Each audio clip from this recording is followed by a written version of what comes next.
Nick Burns, former U.S. Ambassador to Greece, Harvard University professor, thanks so much for your time. Thank you. Well, we can't even keep up with what's happening in Greece. The headlines change almost hourly. We've got new proposals on the table. What's your read on the current state of affairs? My read is that negotiations have not stopped, and that we're likely to see negotiations after the referendum is held on July 5th in Greece. And that's because if it's a no vote, Alexis Tsipras, the Greek Prime Minister, will go back to the European Union, the Central Bank, and the IMF and say, I've got the support of the Greek people, negotiate with me. And he'll think he has a stronger position. If it's a yes vote, then he has to accept the bailout package that the EU offered him and that he turned down last weekend. So I think his view is that the referendum is part of a negotiating strategy. I think he's miscalculated. I don't think it's going to work out to his advantage, but that's, I think, what his game is. What are you expecting then in terms of the referendum? It's hard to say. I've talked to friends in Greece who say it's very close to call. Most Greeks, if you look at the polls, want to stay in the European Union and the Eurozone. So a yes vote would seem to be the logical way forward. But there's a very strong protest element, especially in the left wing of the Greek political spectrum. That's where Syriza, the governing party, comes from. And he is trying to rally Greeks. In fact, he said that Greeks should vote no. And I think it could go either way at this point. Why, if we're seeing proposals similar to what had been on the table, why weren't they just accepted then?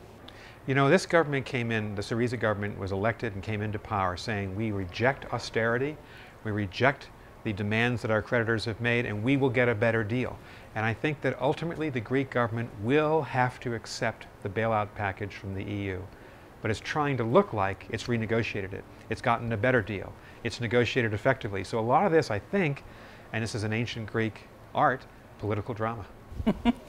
How much frustration is going on with the other European leaders? Germany, is there a credibility loss as well as these conversations drag out past the deadline? I don't think so. In fact, I think if you look at the politics in Europe, nearly every country is lined up behind Germany in supporting the hard line that Germany is taking with Greece. And I think that's a result of the fact that Syriza, the Greek government, has not been a serious negotiating partner. It's been quite erratic. It says one thing, it does another. It sprang the referendum on Merkel without even telling her. It announced it before it told its own creditors. And I think the European leaders are also worried about this Greece as a precedent. They don't want to see, if Spain goes in a leftward direction, they wouldn't want to see the same kind of demands being made by a Spanish government in the future. So there's a feeling in Europe we have to draw the line here. We're going to hold the line. I think they're serious about it. I don't think the EU will cave. And you think in the end Greece does accept what's on the table? That means Greece stays as part of the European Union. You know, there are a couple of scenarios here that could play out. I think that's the most likely scenario right now, mainly because Greece has so many benefits from continued participation both in the Eurozone, but also as a member of the EU. They're the largest net recipient of infrastructure funds, of grants that have helped to rebuild the infrastructure of Greece over the last 20 years. It's a pretty good deal if you're Greece to have that kind of aid coming in. Obviously, they have a catastrophic financial situation, an economic situation. They've lost 25% of their GDP. In 5 years, they have 50% youth unemployment. It's a terrible situation. So the people want to see that their government's working for them, that there's some benefit to what's ahead. But I'm afraid that there's not going to be much flexibility among the creditors.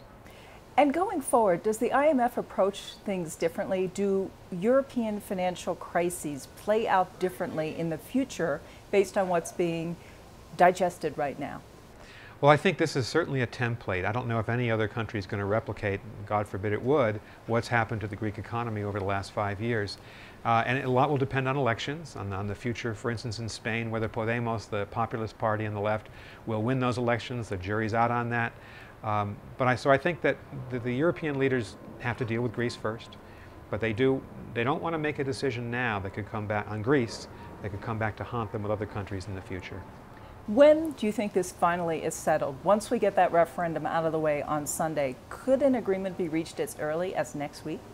It could be. I think if the vote is yes in the referendum, then I think the Greek government will have no choice but to accept the arrangements that have been offered to them by the EU. If the vote is no, it could drag out a week or two, but I don't think that the result is going to be much different. Now, there's another scenario, and that scenario is that with a no vote and no deal, no subsequent deal in a negotiation, the Greeks could say they're going to bail out of the Eurozone, but that's a big risk. If you go back to the drachma, the old Greek currency, will you be able to control the situation? Will the markets react positively or negatively? How will the Greek people react? And I think in these situations, these scenarios, there's a real possibility that this current Greek government could lose the confidence of the parliament. New elections could be called. They could lose power because they have miscalculated so many times since they were elected about how the Europeans would react. Fascinating drama, as you put it, Nick Burns. Thanks for your time. Thank you.